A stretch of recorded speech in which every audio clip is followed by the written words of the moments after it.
നമസ്കാരം, news prime മലയാളത്തിലേക്ക് സ്വാഗതം. ഇന്ത്യ രാജ്യത്ത് പണപ്പെരുപ്പം തടയാൻ കഴിയാതെ സാമ്പത്തിക മാന്ദ്യത്തിലേക്ക് രാജ്യത്തെ കടത്തിവിടുന്ന രീതിയാണ് ഇപ്പോൾ ധനകാര്യ മന്ത്രാലയം ചെയ്തുകൊണ്ടിരിക്കുന്നത്. ഇപ്പോൾ 500 രൂപയുടെ കൂടി ഡിനോമിനേഷൻ എടുത്തു കളഞ്ഞുകൊണ്ട് ഈ രാജ്യത്ത് സർക്കുലേറ്റ് ചെയ്യുന്ന നോട്ടുകളുടെ എണ്ണം നേർപകുതിയിലാക്കാൻ വേണ്ടിയുള്ള തീവ്രമായ ആലോചനകൾ നടക്കുകയാണ്. ഈ വർഷം അവസാനിക്കുന്നതിന് മുമ്പ് തന്നെ ആ തീരുമാനം ഉണ്ടാകും എന്ന സൂചന തന്നെയാണ് പുറത്തു വരുന്നത്. അതായത് ഇനി മുതൽ 100 രൂപയും 50 രൂപയും 20 രൂപയും 10 രൂപയും മാത്രം സർക്കുലേറ്റ് ചെയ്താൽ മതി. 500 രൂപയുടെ ഡിനോമിനേഷൻ വേണ്ട. വലിയ സംഖ്യകളുടെ ഡിനോമിനേഷൻ എല്ലാം ക്യാഷ്ലെസ് ആയിട്ടുള്ള ട്രാൻസ്ഫർ എന്ന രീതിയിലേക്ക് സ്വിച്ച് ഓൺ ചെയ്യാനാണ് നരേന്ദ്രമോദിയുടെ പ്ലാൻ. അതിൻ്റെ ചില സൂചനകൾ പുറത്തു വന്നിരിക്കുകയാണ്. നമുക്കറിയാം, 2000 രൂപ നോട്ട് നിരോധിച്ചിരുന്നു. നരേന്ദ്രമോദി അധികാരത്തിൽ വന്നതിന് ശേഷം നോട്ട് നിരോധനം എന്നതൊരു പ്രഹസനമായി മാറിക്കഴിഞ്ഞിരിക്കുകയാണ്. രാജ്യത്തെ കള്ളപ്പണം തടയാൻ വേണ്ടിയാണ് ഇത് എന്നൊരു തട്ടിവിടൽ കൂടിയുണ്ട്.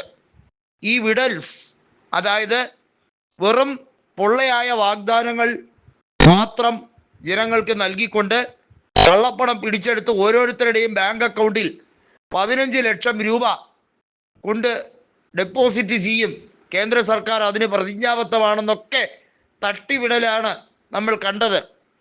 ഏറ്റവും ഒടുവിൽ ഇപ്പോൾ സാധാരണക്കാരന് കൂടുതൽ ബുദ്ധിമുട്ടുണ്ടാകുന്ന രീതിയിലേക്ക് കാര്യങ്ങൾ കൊണ്ടുപോവുകയാണ്.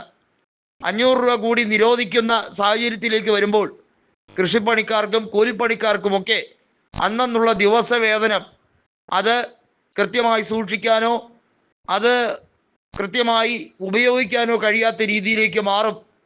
100ൻ്റെയും 50ൻ്റെയും 200ൻ്റെയും ഒക്കെ മാത്രം നോട്ടുകൾ സർക്കുലേറ്റ് ചെയ്താൽ മതി എന്ന രീതിയിലേക്കാണ് വരുന്നത്. 200 രൂപ പോലും റദ്ദാക്കാനുള്ള താല്പര്യം കേന്ദ്ര ധനകാര്യ മന്ത്രാലയം പ്രകടിപ്പിച്ചു എന്ന വിവരക്കണക്ക് കൂടി പുറത്തു വരികയാണ്.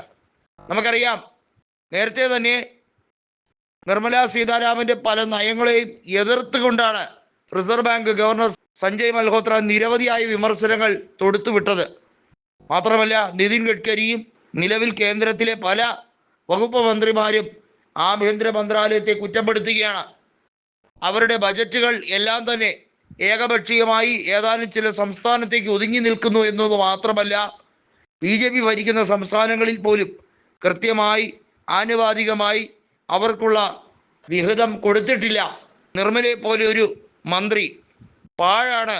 അങ്ങനെ ക്യാബിനറ്റിൽ ഇരുന്നു കൊണ്ട് അവർ നടത്തുന്ന പരിഷ്കരണം നരേന്ദ്രമോദി വെള്ളം തൊടാതെ വിഴുങ്ങുകയാണ്. ഇത് ശരിയായ പോക്കല്ല എന്ന് വളരെ വ്യക്തമായി തന്നെയാണ് ഗഡ്കരിയും പറഞ്ഞു വയ്ക്കുന്നത്.